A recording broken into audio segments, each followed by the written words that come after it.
I'm Magic Turtle 643, your source for Magical Turtle 643 days out of the year, and welcome to the Orange Show.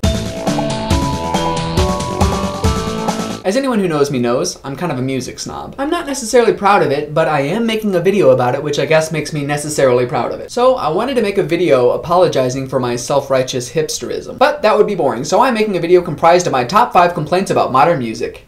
But before I get into this, I do want to say that I love pop music, and I do sincerely enjoy a good repetitive mainstream song as much as the next person. This is meant to be fun, not an angry rant, okay? Complaint number 1, the obvious one, too much repetition. Too much repetition.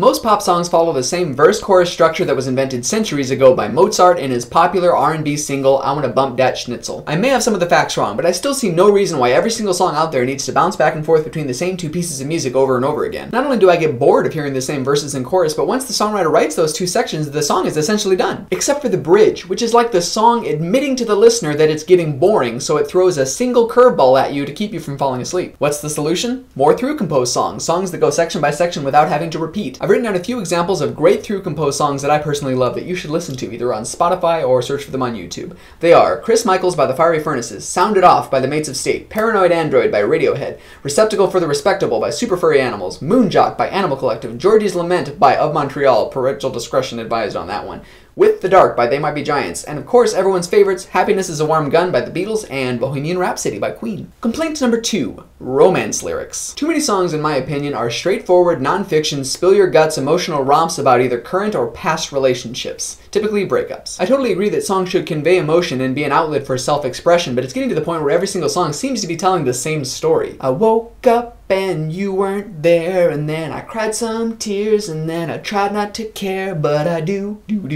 but I do, because I love you, it's true. What's the solution? Write fiction. Some examples include the Mariner's Revenge song by the Decemberists, or really any song by the Decemberists, or any song by the lesser-known artist Brian Scary, who writes anything from like fantasy and sci-fi to wild western stuff about outlaws and cowboys. Great things, check him out. Now with my next complaint, we're getting a little pickier here. Number 3, too much vocal focus. In almost every song I hear, including bands I like, the vocal part is so loud, almost to the point where I can't hear anything else going on in the song. I get that that's the part that people like the most, but the rhythm track and the instrument parts are what's interesting to me. That's the part that fleshes out the song's sound and makes it unique and fresh and enjoyable. Now I know a lot of people don't agree with me on this one, so it's possible that I'm completely wrong. Complaint number 4, not enough interesting production. Another controversial one because I personally like to hear things overproduced. I want it to be a treat to the ears, not just a few simple arrangements of 1 or 2 instruments layered passively with the vocals. You've got all sorts of magical machinery in the studio to make the songs stand out from all the others, not sound like every other rock song out there. I'm not saying you should throw in all sorts of crazy sound effects and distortions like these, although I wouldn't mind. But I do think more people should try to make their studio tracks sound more surprising, original, and exciting. Complaint number 5, boring time signatures. Do you know how many songs are in 4/4? There are so many great time signatures out there. 5/4, 6/8, 2/2, use some of them. And don't be afraid to use more than one within a single song, and a nice shift of tempo every now and then is a great way to keep a listener on their toes,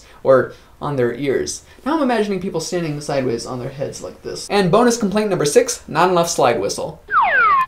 Just kidding. Now if you notice, all of these are changes that a band could make without having to alter their lineup or forfeit their artistic integrity. Hypothetically, Nickelback could write a 6-movement rock opera in 5/4 about space aliens with fewer grungy guitars and the annoying vocals toned down just a bit. What do you think? What would you change about music, and what that I listed would you keep totally the same? Let me know in the comments, but remember, everything you say can and will be used against you by Google+. Thanks for watching, and remember, if you make music, you've got parts in the songs that you can hear to make you sound like you know what you're doing more than the other ones that don't.